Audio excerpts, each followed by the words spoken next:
Hey, how are you? Thank you so much for tuning in to this video. We're going to be talking about hosting resources, essentially understanding hosting resources. What are we talking about right over here, specifically in the context of a hosting provider? And I'm going to be doing this on our Verpex platform, essentially being a hosting provider, a reseller provider that you can run websites directly for yourself, for your clients, for businesses.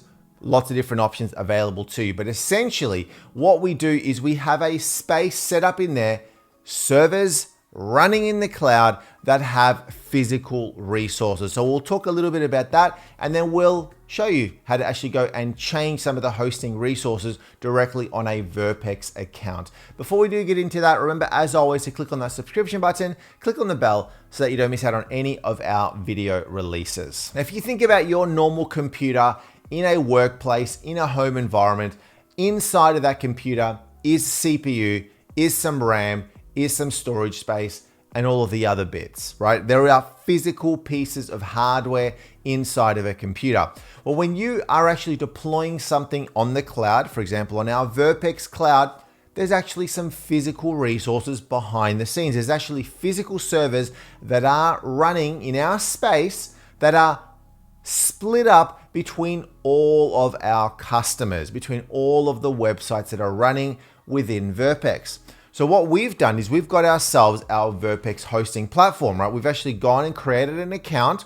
We log into our Verpex platform. We log into our WHM. We've got our WordPress websites. We've got our cPanels, all of that sort of stuff. Well, all of that needs to sit on some physical hardware. And of course, if you're going to be setting up a reseller account, for example, where you're going to have multiple websites running potentially across multiple customers, or maybe this is for your own project, well, all of those websites need to have a slice of the bigger pie of those resources that are available to it. So if I've got this amount of CPU, this amount of storage, well, I can only allocate a portion of that to a specific website, because if I allocate all of it, then there's no more space available for my other websites. So I've got a certain amount of resources that I've got available to me that I can actually use and distribute amongst all of the websites that I actually have running. And this makes it fantastic because I can actually be very, very specific around how many resources I want to allocate to a specific website. So if I have a scenario where I'm running 5 different websites, one of the websites is pretty basic. Doesn't really have many things going on it. It's just a static website, casual updates here or there, but there's no real smart databases, there's no login platforms, there's no graphics, there's no really intense stuff. Well, for a website such as that, I don't have to allocate a lot of resources to it. I only give it a small amount of resources. But then a website that is really busy, an e-commerce website, a website that has a big database running behind it, a lot of grunt is required for something like that. So I'm going to allocate more resources to that one, knowing that overall I've only got a certain amount of resources to play with. So when you're setting up your Verpex account, you are going into an agreement for a certain amount of resources on that plan. Of course, you can change the plan, you can increase the plan later on. But this is where it's very important when you are setting up your Verpex account that you are getting the plan that has the resources required for you. The best thing that you can do is have a think about how many websites you may want to have running, how many accounts you may want to have running on your Verpex account. And then considering that, you go and set up the particular plan that is right for you. If you think about the pie analogy again, how many slices are you going to need and how much resources are going to be allocated to each one of those slices? But the nice thing is that once you've allocated certain resources to a website, you can actually increase it later on. So you're not limited by what you give it up front. And that, of course, is one of the nice things about hosting a website on our services. All right, let's now jump onto our computer and we're going to show you and talk a little bit more about this. Now, once I've logged into my Verpex instance, I'm provided with a couple of options that I have paid for. These are the solutions that I've got. I've got myself my domain name and I own digitalbytetech.org. Here it is. And I've also got the startup reseller package, which is the digitalbytetech.org reseller package. And of course, I've got that tied in and connected to my domain name. Now, what I'm going to do is I'm going to go and log in to my control panel over here and then actually go and talk a little bit about our hosting resources. Now, this is the WHM WHM. This is essentially the product that is going to be used to manage your entire list of accounts, your domains, and all the different cPanels that you've got within it. So under account information here on the left, I've got list accounts over here, and you'll notice that I've got a number of different domains available, each with their own cPanel. That's what that CP is. This is the cPanel allowing me to go and access essentially the back end of each of these individual domains. Now, here's the thing is I've got myself a specific hosting platform, right? This is the configuration of my server, and that has a number of resources. I've got some specific CPU, I've got some RAM, I've got some quotas around my storage, etc., etc. And they, of course, have to be distributed amongst all of my relevant websites that I've got hosting against my reseller account. Now, what we're going to do is we're going to spend a few minutes looking at the account section. We're also going to have a look at the section around our packages, which is how we allocate things. Let's just go back to our Verpex installation over here. Here's our Verpex account, which I showed you before. So I've got the startup reseller account. On the far right, I've got these three little dots, and I can select manage product over here, and I can see a little bit more about my product. I can see exactly the name server that it's going to be using, and on the far right I can see a little bit of information about this product. So this specific reseller hosting startup reseller package allows me to have up to 15 cPanel accounts, 50 gig of NVMe disk space, which is very, very fast disk space, unlimited bandwidth, 2 gig of RAM per cPanel, etc., etc. You can click on show more to see a little bit more information. Now, this is essentially what I've got to play with. On the top, I can see an upgrade or downgrade, which means I can add or remove additional resources from my actual package. I can add up to 250 gig, for example, for a pro reseller, unlimited reseller, I can go up to 500 gig.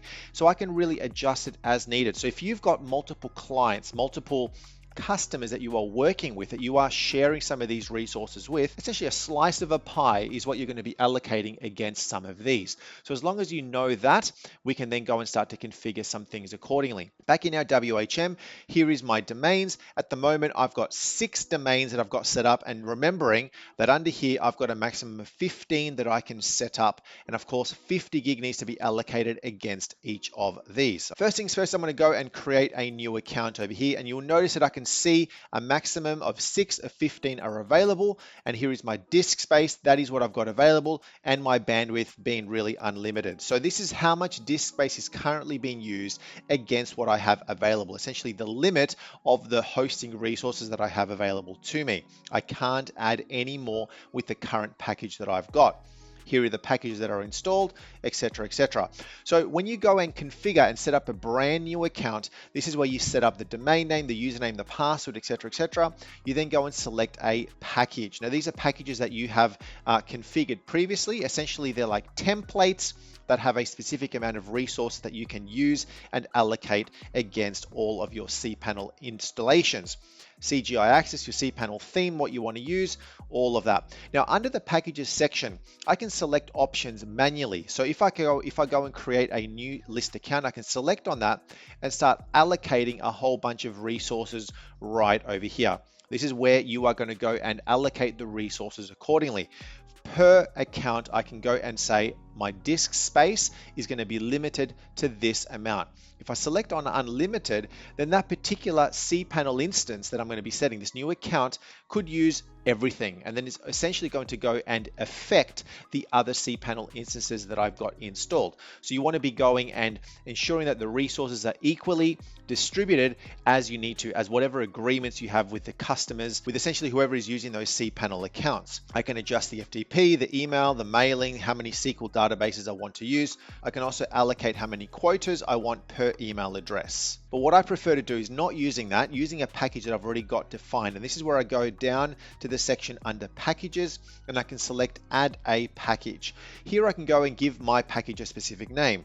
My test pack, I'm going to go and select that. My default here, I want it to be 5,000 meg. That is the limit that I'm going to be allocating against, knowing how much resources I've got to play with.